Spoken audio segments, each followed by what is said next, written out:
দেখতে দেখতে সকাল করে বিকেলে জাঙ্কুক বাসায় ফিরলো। বাসার কারোর সাথে কোনো কথা বলেনি, নিজের ঘরে চলে গিয়েছে।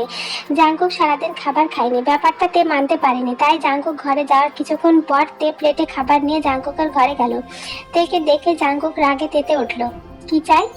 আপনার খাবারটা। আমি তো খাবার চাইনি, আমাকে প্লিজ রাগাস না তে। তে কিছু বলতে যাবে, ঠিক তখনই জিমিনের গলা ভেসে আসলো। তে দেখে যা, তোর জন্য কত কিছু এসেছে। জিমিনের কথায় কিছু বলতে যাবে তার আগে জাঙ্কুক তেকে নিয়ে বের হয়ে আসলো। নিচে নেমে তে অবাক হলো, তার বিয়ের তত্ত্ব এসেছে। শাড়ি থেকে শুরু করে দামি দামি অলংকার, মেকআপ সামগ্রী সব আছে। লিসা, জিমিন, জেনি সবাই সবকিছু খুলে খুলে দেখছে। তেও নিজে এগিয়ে গিয়ে জিনিসগুলোতে চোখ বুলে জাঙ্কুকের দিকে তাকালো। জাঙ্কুক মুখে হতাশার হাসি টেনে বলল, বলেছিলাম না ওই পরিবারে বিয়ে হলে তে রাজরানী হয়ে থাকতে। তে তোর সবকিছু পছন্দ হয়েছে তো? বলে জাঙ্কুক আবারও বের হয়ে গেল, কিন্তু এবার আর ফেরার নাম নিচ্ছে না। সন্ধ্যা গড়িয়ে রাত থেকে মধ্যরাত, জাঙ্কুকের খোঁজ নেই। বাসার সবাই তাতে মাথা না ঘামালেও তের মনে শান্তি নেই। সবাই ঘুমিয়ে গিয়েছে, তবে তের চোখে ঘুম নেই। সে বসে বসে জাঙ্কুকের জন্য অপেক্ষা করছে। ঘড়ির কাঁটায় রাত 1টা বেজেছে, কিন্তু জাঙ্কুকের ফেরার নাম নেই দেখে তে মন খচখচ করতে লাগলো। তখন হঠাৎ হেলতে দুলতে বাসায় ঢুকলো জাঙ্কুক। জাঙ্কুক ঠিক মতো দাঁড়াতে পারছে না, এখানে ওখানে ধাক্কা খেতে খেতে এগিয়ে আসছে। জাঙ্কুক পড়ে যাচ্ছিল দেখে তে দৌড়ে গিয়ে জাঙ্কুককে ধরলো। জাঙ্কুক পিটপিট করে তাকিয়ে বলল, তে ঘুমাসনি এখনো? জাঙ্কুকে এই অবস্থায় দেখে তে রাগ হচ্ছে নাকি খারাপ লাগছে নিজে বুঝতে পারলো না, কিন্তু ঘৃণা ভর্তি অনুভূতি নিয়ে বলে উঠলো, আপনি মদ খেয়েছেন? লজ্জা করলো না এমন একটা কাণ্ড ঘটাতে? জাঙ্কুক টলতে টলতে তেকে নিজের থেকে সরিয়ে দিয়ে চেঁচিয়ে উঠলো, না লজ্জা করছে না, আমার লজ্জা করছে না। আমি আর এসব নিতে পারছি না। আমি তোকে ভুলতে চাই, আমি বাঁচতে চাইতে। আমাকে তুই তোর মায়াজাল থেকে মুক্তি দে প্লিজ। আমাকে নিয়ে আর খেলিস না। আমি কখনো আপনার কথার অবাধ্য হইনি, হতে পারিনি। আপনি সবসময় যা চেয়েছেন আমার সাথে তাই করেছেন, তবু আমি বিষাক্ত। আমি আপনাকে কষ্ট দিচ্ছি, আপনাকে নিয়ে খেলছি। শুনেছি মাতাল অবস্থায় নাকি সত্যি বলে। আপনি সত্যি আমাকে মন থেকে চান না, সেই জন্য এগুলো বলেছেন। ঠিক আছে, আমি যেহেতু আপনার কষ্টের কারণ, তখন আমি এবার সত্যি আপনাকে ছেড়ে চলে যাব। আমি আর আপনার কষ্টের কারণ হতে চাই না। তে কি বলছে জাঙ্কুকের কানে পৌঁছায়নি, সে নেশা বুধ হয়ে আছে। তে জাঙ্কুকে কোনো রকমের ঘরে নিয়ে গিয়ে শুয়ে দেয়, তারপরে নিজের ঘরে ফিরে আসলো। কেটে গেছে একটা দিন, তের সাথে জাঙ্কুক কথা বলা বন্ধ করে দিয়েছে। আজকাল তেমন জ্বালায় না তেকে, বেশিরভাগ সময় বাসার বাইরে থাকে। সকালবেলা বেরিয়ে যায় আর রাতে ফিরে, বাসায় তেমন থাকে না। তেকে সে মোটামুটি এড়িয়ে যাচ্ছে। তেও নিজেকে জাঙ্কুকের কাছ থেকে গুটিয়ে নিয়েছে। দেখতে দেখতে বিয়ের দিন এগিয়ে আসছে। বাসার সবাই এই বিয়ে নিয়ে কিছুটা চিন্তিত। আর দুদিন পরের বিয়ে, জাঙ্কুক নিজের হাতে সব জোগাড় করছে। এসবের মাঝে লিসা আর চুপ থাকতে পারল না। সে তের ঘরের সামনে গিয়ে বলল, আসবো আপু? তে ঘাড় ঘুরে জবাব দিল, এসো, কিছু বলবে? লিসা সাথে সাথে তের হাত ধরে বলতে লাগলো, তে আপু তুমি সত্যি এই বিয়েতে রাজি? মিথ্যা হবে কেন? জীবনটা ছেড়ে ফেলা না। তুমি ভাইয়া জেতির কাছে নিজেকে বলি দিচ্ছ কেন? ভাইয়া আমার ক্ষতি করতে চাইছে, এটা তোমাকে কে বলল? আমার মনে হয় না কোনো কারণ ছাড়া উনি বিয়ে দিতে চাচ্ছেন। মানে? ভাইয়া কিছুটা বেপরোয়া টাইপের, তাই বলে পাগল না। উনি শুধুমাত্র জেতের জন্য এমন একটা সিদ্ধান্ত নেবেন না আমি জানি। হয়তো এতে আমার ভালো হবে তাই এমন করছে। এতে কি ভালো হবে? আমি তো কোনো ভালো দিক দেখতে পাচ্ছি না। আমার তো মনে হচ্ছে ও তোমার জীবনটা নষ্ট করে দিতে চাইছে। আমার জীবন নষ্ট করে ওনার কি লাভ? এসব নিয়ে এত ভেবো না। যাও বাইরে গিয়ে আনন্দ করো, মেহমান আসতে শুরু করেছে। আপু তুমি এখন যাও লিসা, আমি রেডি হব। লিসা আর কিছু না বলে চলে গেল। তে নিজেই নিজেকে বলে উঠল, আপনি যদি আমার এই অবস্থা দেখে খুশি হন, আমি আপনার খুশিতে বাধা দেব না। আপনার জন্য 6 বছর বিসর্জন দিতে পেরেছি, বাকি জীবনটাও পারবো। আপনি যা চান তাই হবে। যার সাথে বিয়ে দিতে চান তার সাথেই হবে। বাবার বয়সী একজনের সাথে বিয়ে দিয়ে আপনি যদি খুশি হতে পারেন, তাহলে আমিও পারবো মেনে নিতে। আমার যতই কষ্ট হোক আমি মেনে নেব। বাসায় প্যান্ডেলের সব কাজ শেষ। জাঙ্কুক সন্ধ্যার দিকে বাসায় ফিরে জিমিনকে ডাকলো। ভাইয়া ডাকছিলেন? গায়ে হলুদের তত্ত্ব এসে গিয়েছে, যা তের ঘরে দিয়ে আয়। জিমিন বাধ্য হয়ে জিনিসপত্রগুলো তের ঘরে রেখে আসলো। বেশ কিছুক্ষণ পরে তের নিচে আসছে না দেখে জাঙ্কুক নিজে গেল তের ঘরে। গিয়ে সরাসরি ঘরে ঢুকলো না, দরজায় কড়া নেড়ে বলল, আসতে পারি? জাঙ্কুকের কণ্ঠ শুনে ভেতরটা দুঃখ করে উঠল তের। আজ 6 দিন পর জাঙ্কুক তের ঘরে এসেছে। তে নিজের অজান্তে ব্যস্ত গলায় বলল, আসুন। তে দূরে বিশ্বাস জাঙ্কুক বলবে তুই এ বিয়ে করিস না, কিন্তু জাঙ্কুক ঘরে ঢুকতে তে অবাক নয়নে তাকালো। দুধ সাদা শৈলে হলুদ পাঞ্জাবি যেন জাঙ্কুকের সৌন্দর্যকে কয়েক গুণ বাড়িয়ে দিয়েছে। জাঙ্কুকে এই সাজে দেখে ভেতরটা কেন যেন কেঁপে উঠলো। তের এই প্রথমবার মনে হলো ভেতরটা যেন শূন্য হয়ে আসছে। কিছুক্ষণ আগ পর্যন্ত জাঙ্কুককে ছেড়ে যাওয়ার শঙ্কা কাজ করছিল না, মনে হচ্ছিল সে এসে বলবে এই বিয়ে হবে না, কিন্তু এখন মনে হচ্ছে জাঙ্কুক সত্যি এই বিয়ের ব্যাপারে সিরিয়াস। তের মানতে কষ্ট হচ্ছে, আজ থেকে জাঙ্কুক নামক ব্যক্তিটির ওপর থেকে তার অধিকার পুরোপুরি মুছে যাবে। তে চুপ করে দাঁড়িয়ে আছে দেখে জাঙ্কুক বলল, রেডি হোস নিচে। মনের মাঝে এক রাশ বিষণ্ণতা চাপা দিয়ে তে জবাব দিল, এই তো হব। তাড়াতাড়ি কর, ওই বাসা থেকে লোকজন চলে এসেছে, সবাই অপেক্ষা করছে, একটু তাড়াতাড়ি গেলে ভালো হয়। তে জাঙ্কুকের দিকে তীক্ষ্ণ চোখে তাকে বোঝার চেষ্টা করলো। জাঙ্কুকের মাঝে কি তাকে হারিয়ে ফেলার কোনো ভয় কাজ করছে না? না, জাঙ্কুকের চোখে মুখে বিষণ্ণতার কোনো ছাপ নেই, নেই কোনো ভয় বা সংকোচ, সে দিব্যি আছে। তে বিয়ের আয়োজন শেষ, আশা করছি তুই আমাদের মান সম্মান নিয়ে খেলবি না। জাঙ্কুকের কথায় কষ্টে ভেতরটা ফেটে যাচ্ছে। জাঙ্কুক কি করে এত নিষ্ঠুর আচরণ করছে? তে চোখ বেয়ে নোনা জল গড়িয়ে পড়লো। মনের মাঝে দীর্ঘদিনে চেপে রাখা ভালোবাসার মৃত্যু হলো, এবার শুধু কবর দেওয়ার অপেক্ষা। জাঙ্কুক সেদিকে নজর দিল না, আরো একবার তাড়া দিয়ে বেড়ে গেল। তে নিজের মনকে শক্ত করে তৈরি করে নিচে নামলো। সাথে সাথে জাঙ্কুক লিসা আর জিমিনকে আদেশ দিল তেকে প্যান্ডেলে নিয়ে যেতে। জেনির মেজাজ বেজায় খারাপ হয়ে আছে, কিন্তু জাঙ্কুকের ধমকা ধমকিতে সেও অনুষ্ঠানে অংশগ্রহণ করেছে। প্যান্ডেলে গিয়ে স্টেজে বসেতে অবাক হলো। মন খারাপ থাকায় আজ সে নিজের ঘর থেকে বের হয়নি, তাই এখন এখানে এসে অবাক হয়েছে। তার বিয়ে উপলক্ষে এত জমকানো আয়োজন করা হবে সে জানতো না। জাঙ্কুক তাহলে সত্যি বেশ বড় লোকের সাথে তার বিয়ে ঠিক করেছে, কিন্তু সে কি কখনো জানতে পারবে তে টাকা পয়সা সম্পত্তি কখনোই চায়নি, চেয়েছিল জাঙ্কুককে। তে বসতে বসতে জাঙ্কুক ফোনে কথা বলতে বলতে স্টেজে আসলো। সে ফোন কানে রেখে বলল, কাকিয়া কোথায়? এসো, তুমি হলুদ দিয়ে অনুষ্ঠান শুরু করো, তারপর বাবা মা। জাঙ্কুক আজ বিশাল ব্যস্ত, এদিক ওদিক ছুটে বেড়াচ্ছে। জাঙ্কুকের বন্ধু বান্ধব থেকে শুরু করে আত্মীয় স্বজন সবাইকে দাওয়াত দেওয়া হয়েছে, সবাই একে একে থেকে হলুদ দিচ্ছে। জাঙ্কুক ঘুরে ঘুরে সবার আপ্যায়ন করছে। তে বারবার জাঙ্কুককে দেখছে। কথায় আছে মন খারাপ থাকলে সবকিছুই খারাপ লাগে, তেরও ঠিক তাই হচ্ছে। হঠাৎ করে শরীর খারাপ লাগছে, তার ওপর সবাই মিষ্টি খাইয়ে দিচ্ছে। তের একদমই ভালো লাগছে না, কিন্তু এই অবস্থায় কাকেই বা নিষেধ করবে, তাই বাধ্য হয়ে খাচ্ছে। অনুষ্ঠানের এক পর্যায়ে জাঙ্কুক বন্ধুরা হলুদ দিবে, তারা স্টেজে গিয়ে জাঙ্কুককে ডাকতে লাগলো, জাঙ্কুক অনেক হয়েছে, এবার স্টেজে আয়, একসাথে ছবি তুলি। জাঙ্কুক ব্যস্ততাকে ছুটি দিয়ে চুল ঠিক করতে করতে স্টেজে এসে তের পেছনে দাঁড়ালো। ছবি তোলা হলো। ছবি তোলা শেষে জাঙ্কুকের বন্ধু বলে উঠলো, তেকে একটু হলুদ দিয়ে দে। জাঙ্কুক হেসে উঠলো, ধুর শালা, কি যে বলিস, আমি হলুদ দেবো কি করে? অ্যাটলিস্ট একটু মিষ্টি মুখ করে দে। তা দেওয়া যায়, এই তে হা করতো, বলে জাঙ্কুক তের মুখে মিষ্টি দিয়ে দিল।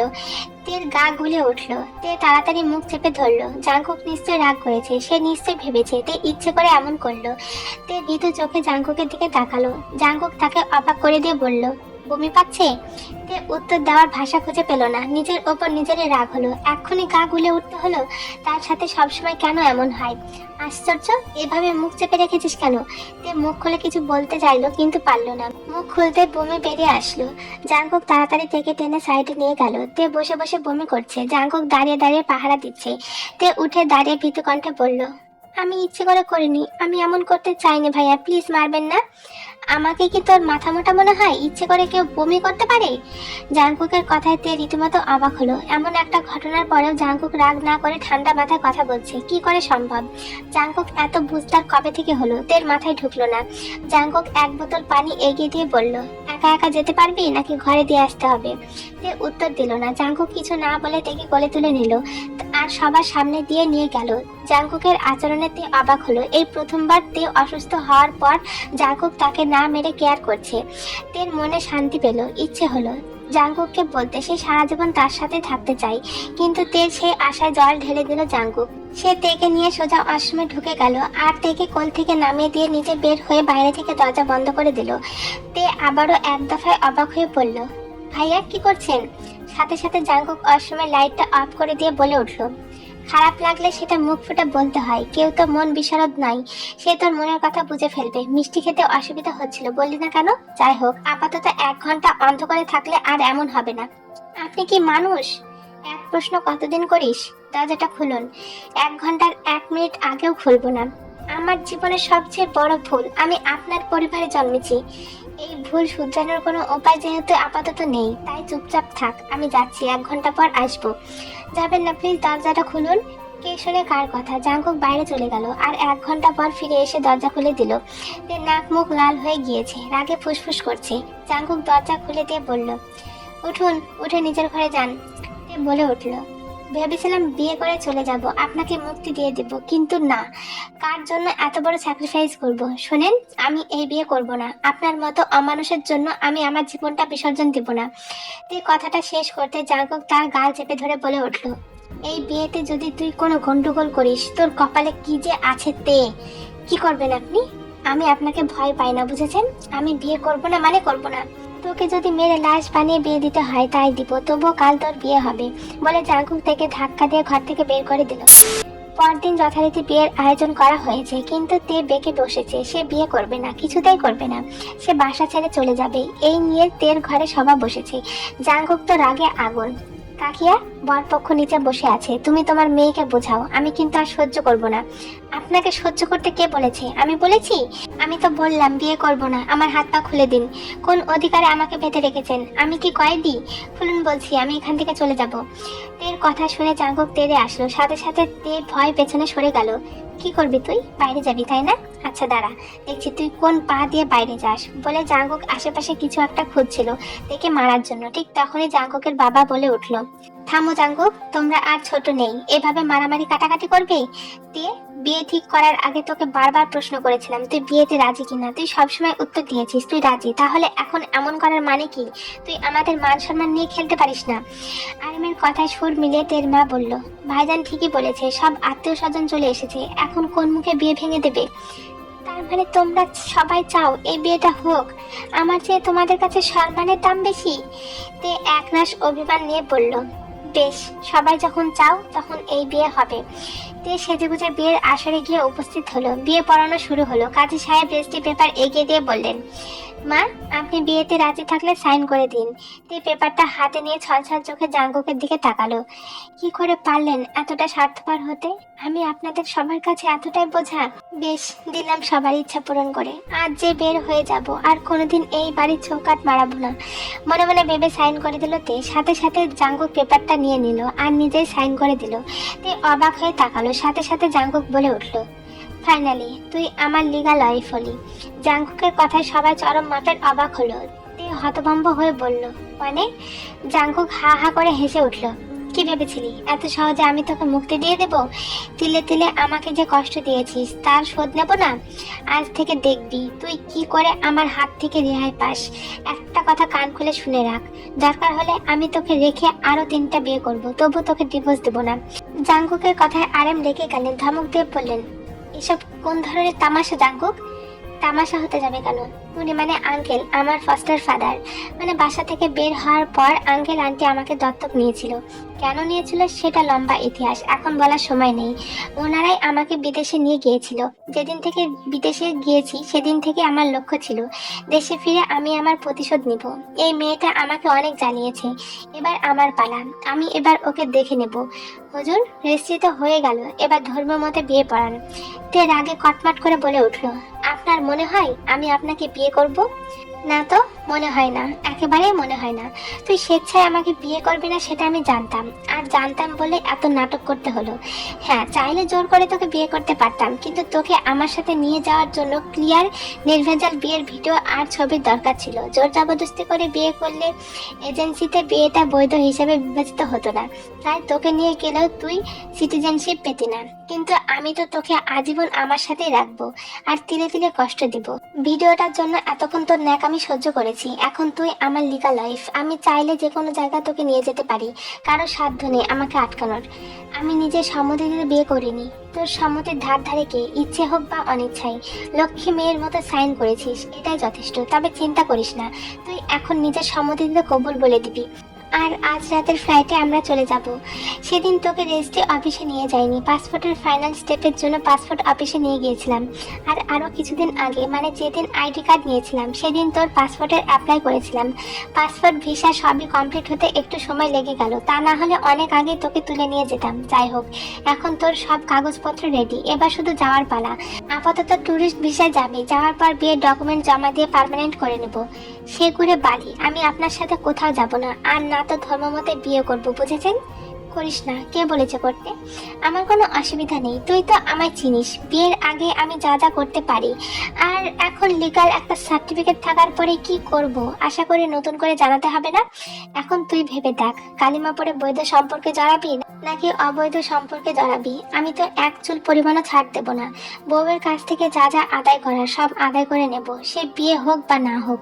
আশা করি তুই নিশ্চয়ই চাইবি না তোর বাচ্চা অবৈধ সম্পর্কের ফসল হিসেবে পৃথিবীতে আসুক, তাই না? তুই সিদ্ধান্ত নিতে থাক, কবুল বলবি নাকি বলবি না। রাত 9টা পর্যন্ত টাইম আছে তোর হাতে। রাত 9টার ফ্লাইটে চলে যাবি সারা জীবনের জন্য, এদেশ ছেড়ে, পরিবার ছেড়ে। শেষ সময়টুকু সবার সাথে আনন্দে কাটাবি নাকি আমার সাথে তর্ক করে, সেটা তোর সিদ্ধান্ত। আমি আপনার সাথে কোথাও যাব না, আপনার যা ইচ্ছে করতে পারেন। মা, চাচা চাচি, তোমরা কেউ কিছু বলবে না? তের কথায় আরেম বললেন, জাঙ্কুক তুই বাড়াবাড়ি করছিস, সবকিছুর একটা লিমিট থাকে, তোর যা ইচ্ছা তাই করতে পারিস না। ঠিকই তো বাবা, এমন করিস না। তে যদি অন্যায় করে থাকে ক্ষমা করে দে, ওর হয়ে আমি তোর কাছে ক্ষমা চাইছি।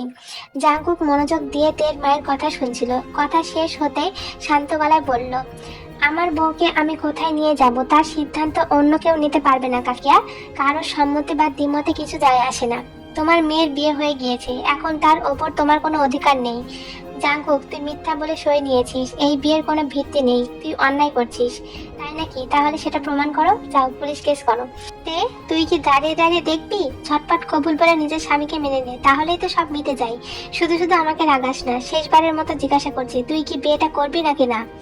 যদিও তে বিয়েতে রাজি ছিল না, কিন্তু জাঙ্কুকের জন্য বিয়ে করতে বাধ্য হলো।